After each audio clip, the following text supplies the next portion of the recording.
It's 6:42 a.m. in Tel Aviv. You're making coffee. Your phone vibrates on the counter. Then it vibrates again and again. Within 30 seconds, every phone in the country is screaming the same sound, the one Israelis know by heart, the one that means you have 90 seconds to decide whether you live or die. Red alert, incoming rockets, all areas. This isn't a border skirmish. This isn't a limited exchange.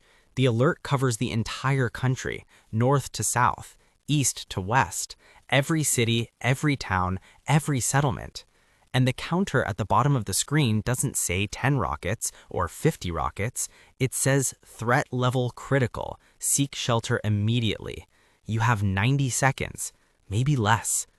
Most Israelis know what to do because they've done it before, but this time is different. Because when you look out your window, you see your neighbors standing frozen in their doorways, staring up. And that's when you hear it. Not one interception, not two, dozens. The sky over Tel Aviv is lighting up like an electrical storm. Iron Dome batteries are firing so fast the explosions blend into a continuous roar. This is what the first minute of World War III looks like in Israel, and it starts before most people have finished their coffee. By 6:50 a.m., you're in your building's stairwell. Not because you chose the stairwell, because the shelter in your building is already full. 30 people crammed into a room built for 15. The late arrivals, the ones who hesitated, are pressed against concrete walls in the stairwell, covering their heads. The explosions are constant now, some distant, some close enough to rattle the walls. Your phone still works, barely. The cellular network is overloaded, but messages are getting through in fragments. Your family group chat is chaos. Your brother in Haifa, shelter now. Your sister in Jerusalem, kids are screaming. Your mother, is anyone hurt? Nobody knows yet because the rockets are still falling. At 7:15 a.m., there's a pause. Not silence, never silence, but the rhythm changes. The interceptions slow. People start checking their phones, trying to understand what just happened. News apps are crashing from traffic. The ones that load show maps covered in red dots. Incoming fire from Lebanon, from Syria, from Gaza, simultaneously. And then you see the headline that changes everything. Iran announces military action in response to Israeli strikes. Except Israel hasn't struck Iran. Not yet. Which means either this is a preemptive attack or someone is lying, and neither option is good. This is the moment you realize this isn't going to stop in an hour. This is day one. By 8 a.m., the Israeli Defense Forces issue the first nationwide alert. It's not on TV. TV stations are showing empty studios, automated messages. It comes through the emergency broadcast system, the same one that sends rocket alerts. But this time the message is different. All reserve personnel report immediately. Home Front Command now active. Full national mobilization. If you're Israeli, you know what that means. Every man and woman under 50 who served is now being called up. Not for an operation, not for a campaign, for war. You step outside your building for the first time since the sirens. The streets are not empty, but they're wrong. No traffic. Cars abandoned mid-intersection when the alerts went off. A bus stopped at an angle, doors open, passengers gone. And everywhere, people on phones, frantic calls, quiet goodbyes. Reservists checking messages, grabbing car keys, heading to bases they haven't seen in years. In the distance, you can see smoke rising from multiple points on the horizon. The Iron Dome stopped most of the rockets, but not all of them. By 9:30 a.m., the reality of a wartime economy hits. You need supplies. Everyone needs supplies. The supermarket 3 blocks from your apartment has a line stretching around the building, but when you get to the front, the doors are locked. A handwritten sign in Hebrew, closed until further notice, inventory reserved for emergency distribution. Gas stations are worse. The ones still open have lines of 50, 60 cars. People are sitting on their hoods, engines off, waiting. Some have been there since the first alerts. A few have already run out of fuel in line. You check your bank app. It loads, but transactions are disabled. ATMs are offline. The digital economy, the one Israel built its reputation on, is frozen. Cash is the only currency that works, and most people don't carry cash anymore. This is when you start doing the math. How much food do you have at home? How much water? Your apartment has a sealed room, the reinforced space every Israeli resident is required to have, but it's full of storage boxes and old furniture. You haven't actually prepared it in years. At 11 a.m., the power goes out.